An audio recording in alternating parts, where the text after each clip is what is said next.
Chapter 15 Some Natural Phenomena.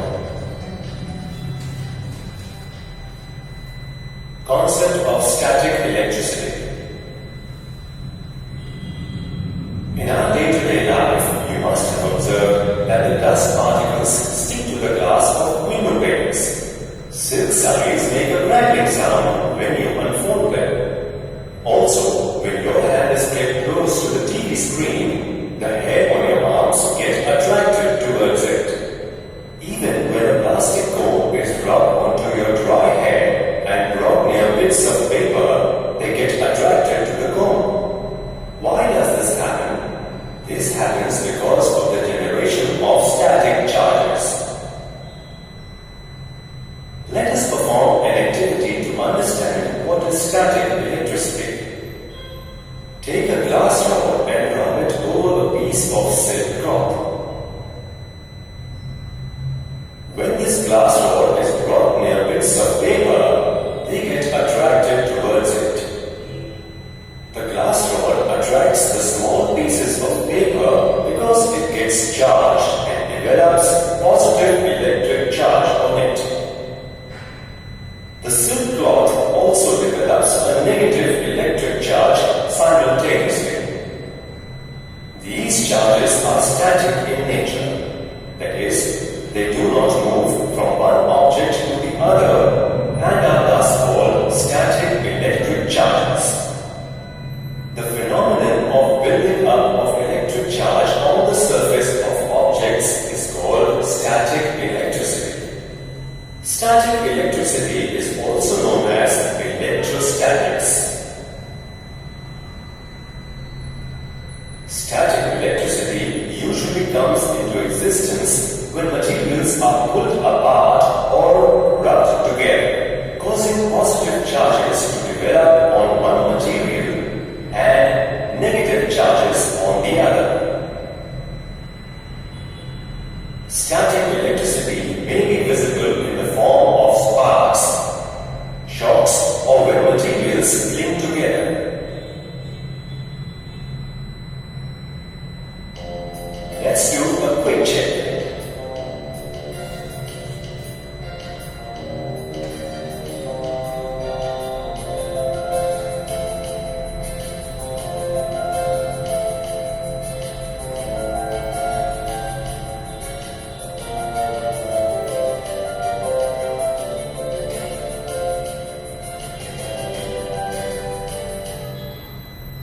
Atoms, the building blocks of matter. When two objects are rubbed against each other, electrons get transferred from one object to the other. As a result, both the objects get charged. It is important to study the structure of atom to understand how electrons get transferred from one object to the other. Have you ever observed a mason building walls of huge buildings? These walls form a room, and then a collection of these rooms forms a building.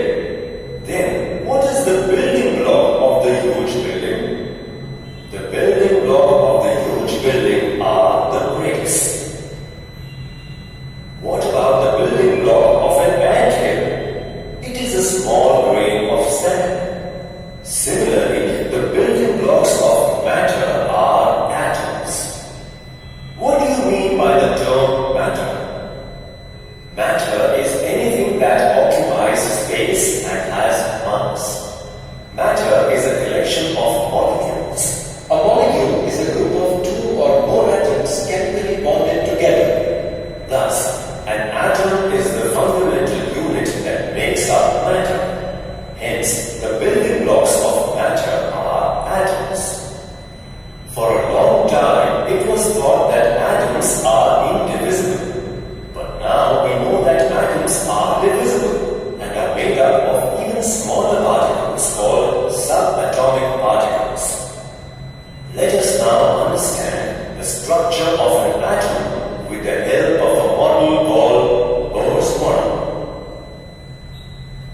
Bohr's model. According to Bohr's atomic model, an atom is made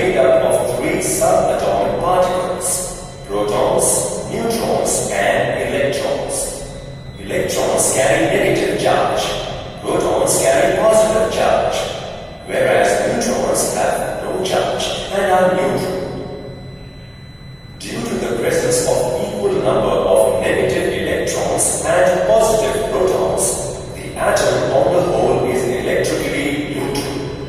The protons and neutrons are located inside a small nucleus at the center of the atom.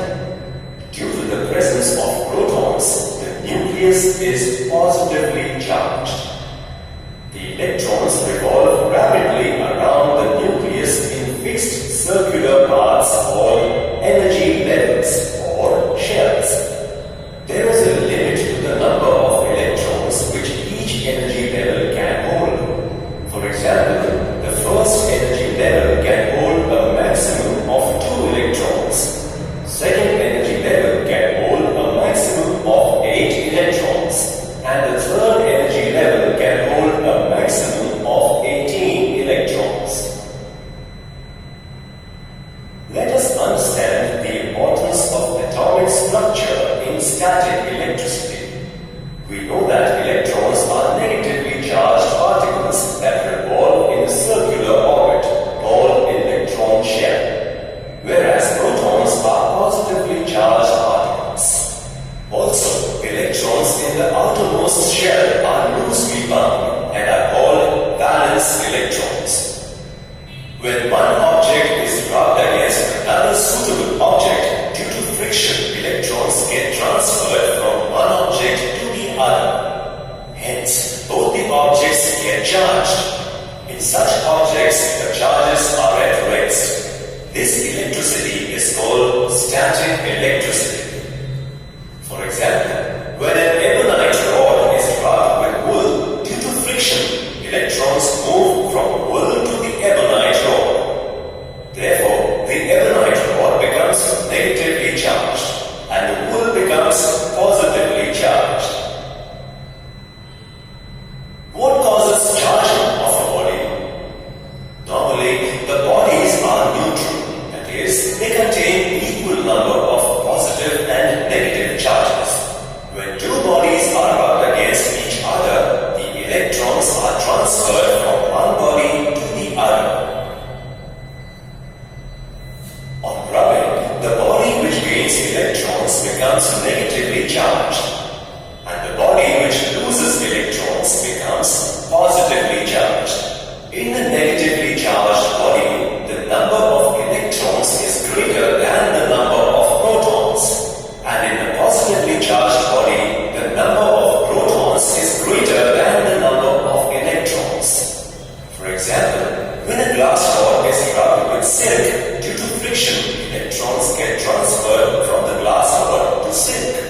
As glass rod loses electrons, it becomes positively charged. Silk gains equal number of electrons and hence it becomes negatively charged. The more you rub, more will be the moving electrons and larger will be the static charge generated by the two objects. It is due to the friction between the two objects that transfer the charges, whereas rubbing only speeds up the transfer of electrons by increasing the contact area. The triboelectric series. The prefix tribo means to rub. We have learned that when two neutral objects are rubbed against each other due to friction, electrons get transferred from one object to the other. But how will one know about the kind of charge an object has? Different materials have different level of affinity for electrons. By rubbing a variety of materials against each other and testing their resulting interaction with objects of known charge, the tested materials can be arranged in an order according to their affinity for electrons. Such an order arrangement of substances is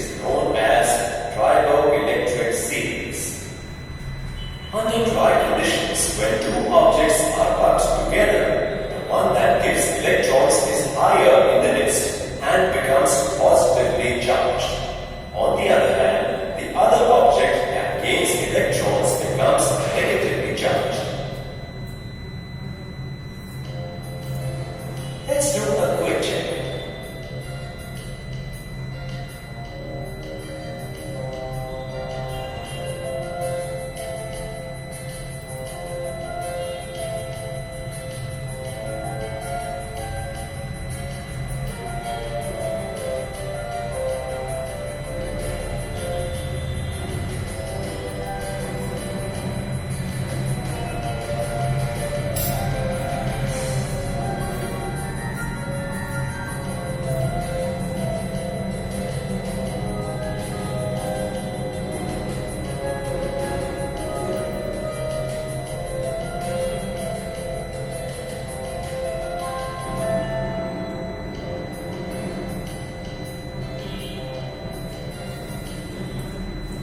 Electric charges.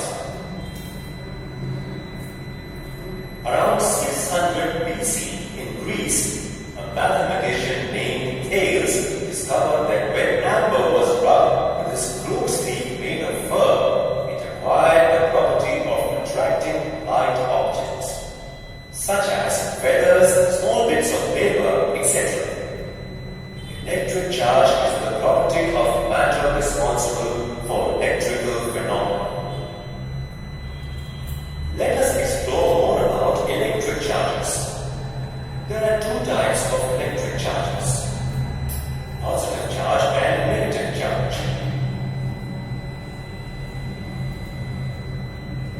Let us now perform some activities to understand the existence of charges and their types. Activity: take two rubber balloons and inflate them. Hand the two inflated balloons with long threads to a fixed support in such a way that they are not in contact with each other. Now, rub each of the balloons with a woolen cloth and release them.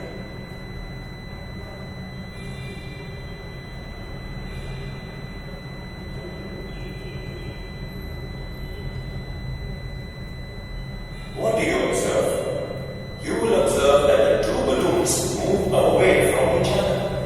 Why does this happen? The two balloons move apart because they acquire the same electric charge. Actually, when balloons are rubbed with a woolen cloth, they acquire a negative charge.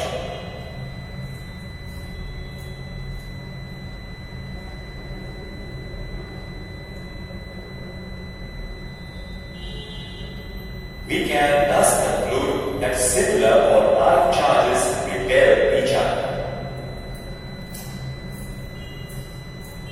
Activity: take two used ball pen refills. Rub one refill with a piece of polythene in order to charge it. Place this charged refill carefully in a glass beaker.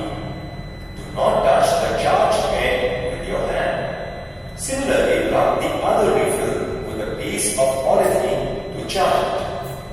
Now, bring this charged refill near the first charged refill placed in the glass beaker. What do you observe? You will observe that the charged refill placed in the beaker moves away from the charged refill held in your hand. This is because both the refills acquire similar charges. That is, they both get positively charged. In this case also, the two refills move away from each other, thus repelling each other. You might have noticed that in both the activities performed, we brought two objects made up of the same material and rubbed them against the same type of material.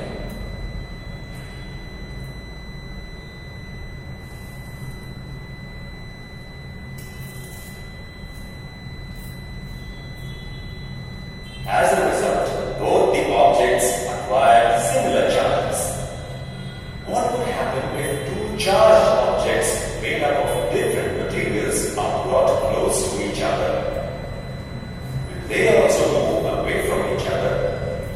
Let us find this out by performing a simple activity.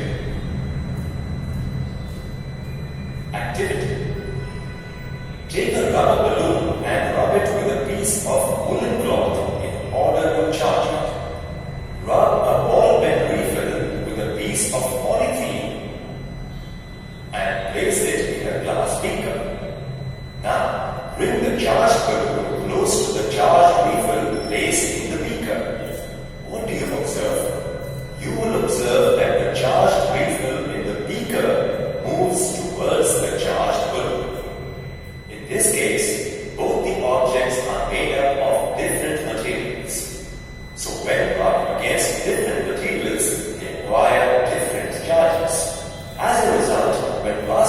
refill is rubbed with polythene. Due to rubbing, electrons get transferred from the refill to the polythene. Hence, the polythene becomes negatively charged and the refill becomes positively charged. In other words, we can say that unlike charges attract each other. From the above activities, we can conclude that interaction between two charged objects depends on the nature of the charge possessed by them. That is, if one of the objects possesses a positive charge and the other possesses a negative charge, then the two charged objects attract each other.